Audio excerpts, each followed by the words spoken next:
For my father, intelligence was all that matters. Ever since my brother Charles was diagnosed to be a gifted child, all he talked about was IQ and intelligence research. A high IQ apparently strongly predicts good grades, a good career, and even health and mortality and stuff. His favorite story is Kim Young, a Korean with an official IQ of 210. Just 6 months old, he was already speaking fluent Korean, and at age 3 wrote essays in German and English. Then he would hug Charles and look at me with this question in his face. I hated that. I wondered if I could reach my little brother in anything.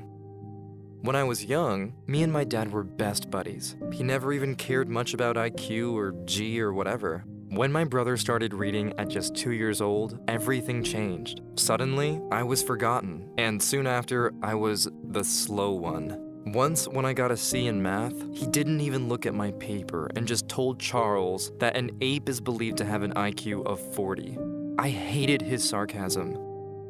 Once at dinner, when he started talking about intelligence, or G, he'd say, G stands for general intelligence, and scientists say it exists because apparently most IQ tests correlate, whatever. He was talking about it and then drew up this graph on a piece of paper saying, "Look boy, this is the distribution of intelligence of all people in town. 0.1% of people will have an IQ of 55 or below. 2% have an IQ between 55 to 70. 14% between 70 and 85. 34% will score between 85 and the average, which is set at 100. Another 34 have an IQ between 100 and 115, and 14% between 115 to 130. Only 2% have an IQ higher than 130, and only 0.1% will have an IQ of a genius of 145 or above, like your little brother. I told him I'm not interested.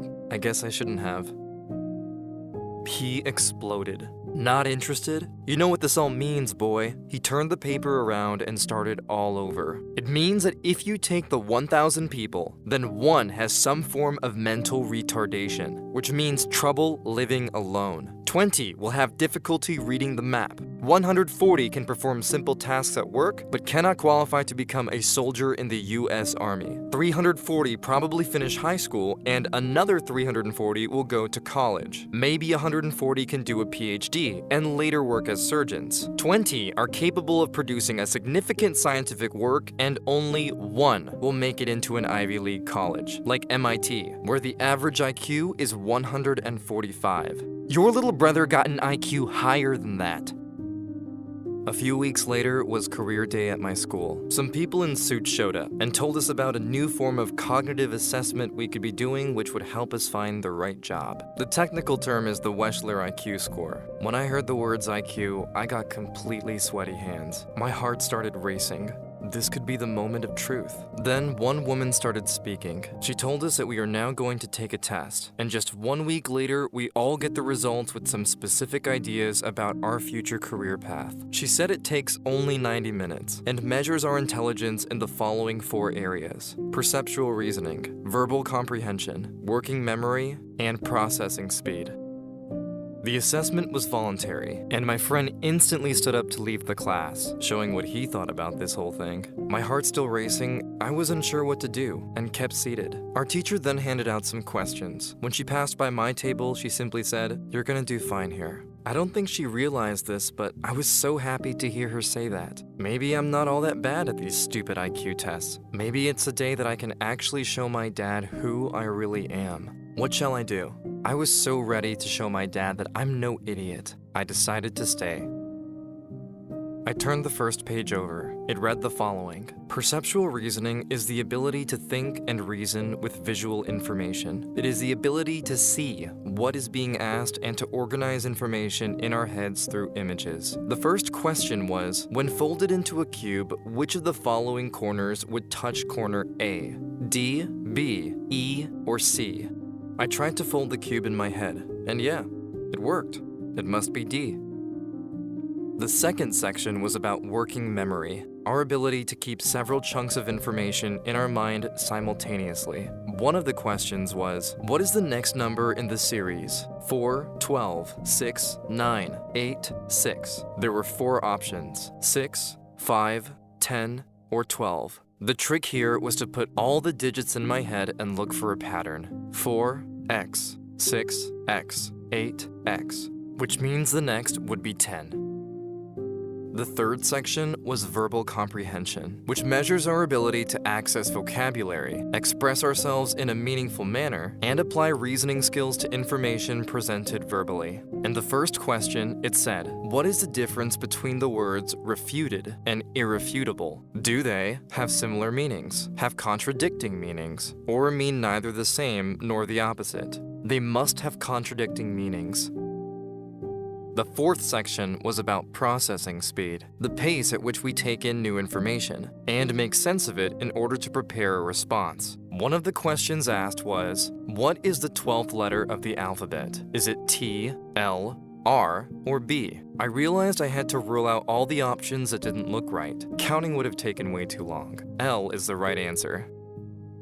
I had completed all of the 50 questions in time, and I was very relieved. In the end, the woman said, a lot of research over the last century went into the IQ test we had just taken, and there is convincing evidence that our intelligence is mainly a product of our genes. There's an estimate of a heritability range from 50 to 90%. Although, the environment also matters, she continued, especially negative influences during your childhood, like infectious disease, malnutrition, air pollution, or lead in the paint of your walls at home. These things can reduce your IQ forever. She explained that it's because during the prenatal period and early years of life, a child's brain consumes a huge part of the body's energy to grow. And if the body was under attack, it cannot support the brain's growth to its full potential. In other words, you were born with a pretty fixed IQ. Good parents and schools can keep the IQ at its genetically predefined level, and maybe increase it a bit. Negative influences, however, can surely reduce it a lot. I am just saying this, she closed, because if you are getting your results next week and you are not happy with your score or our recommendation, then know that there is little you can do about that. Even if you practice for years or continue school indefinitely, it's almost impossible to improve your score by more than 10 points. Just think about that before you open that envelope. You don't have to. When the envelope was handed to me a week later, I got excited to open it. I took a deep breath, but before I ripped the cover apart, I halted. Do I really want this? Why do I care so much? Do I really want to compete with my brother? And if so, what does this prove? There are so many aspects of my life that matter more than my measured intelligence. I'm probably no genius, but I know I did well. But more importantly, I know that I don't need to prove anything to anyone. I decided not to open the envelope, and I loved this new idea of myself. Free from these limitations, I felt like I had grown up.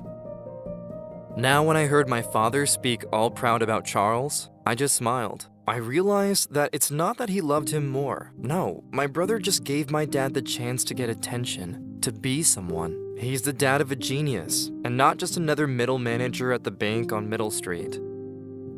A few years later, I dropped out of college and started my own company, and soon after fell in love with a wonderful woman and also started a family. My brother is now a professor at a famous university, but never found the right girl, and like many very smart people, suffers from depression. My dad doesn't care so much about IQ anymore. He's now a proud grandfather. They say it takes intelligence to know how to do things right, but wisdom to do the right thing. Leaving that envelope closed was the best decision of my life. Here are 5 questions from a real IQ test. You've got 5 seconds each. When you are done, post your answers in the comments. Good luck! 1. A package of gift cards has a length of 8 centimeters, a width of 4 centimeters, and a volume of 64 centimeters cubed. What is the height of the box?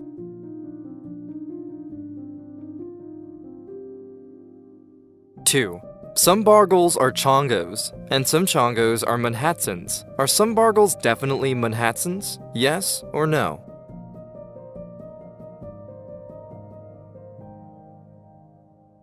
3. Max needed to get 7 new doors from the home improvement store for his house. His car could only hold 2 doors at once. How many times did Max have to visit the store? 2, 4, 7, 8, or 9?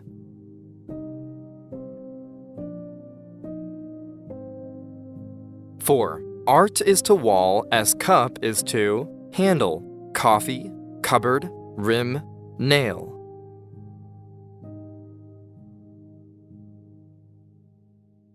5. What is the missing number in the series? 1, 16, 81, blank, 625, 1296.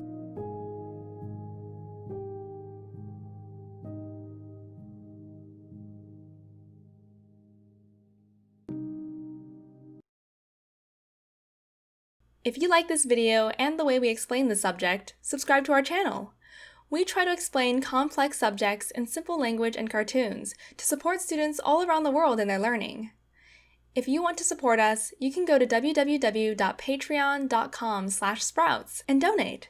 Just $1 from many fans makes a big difference.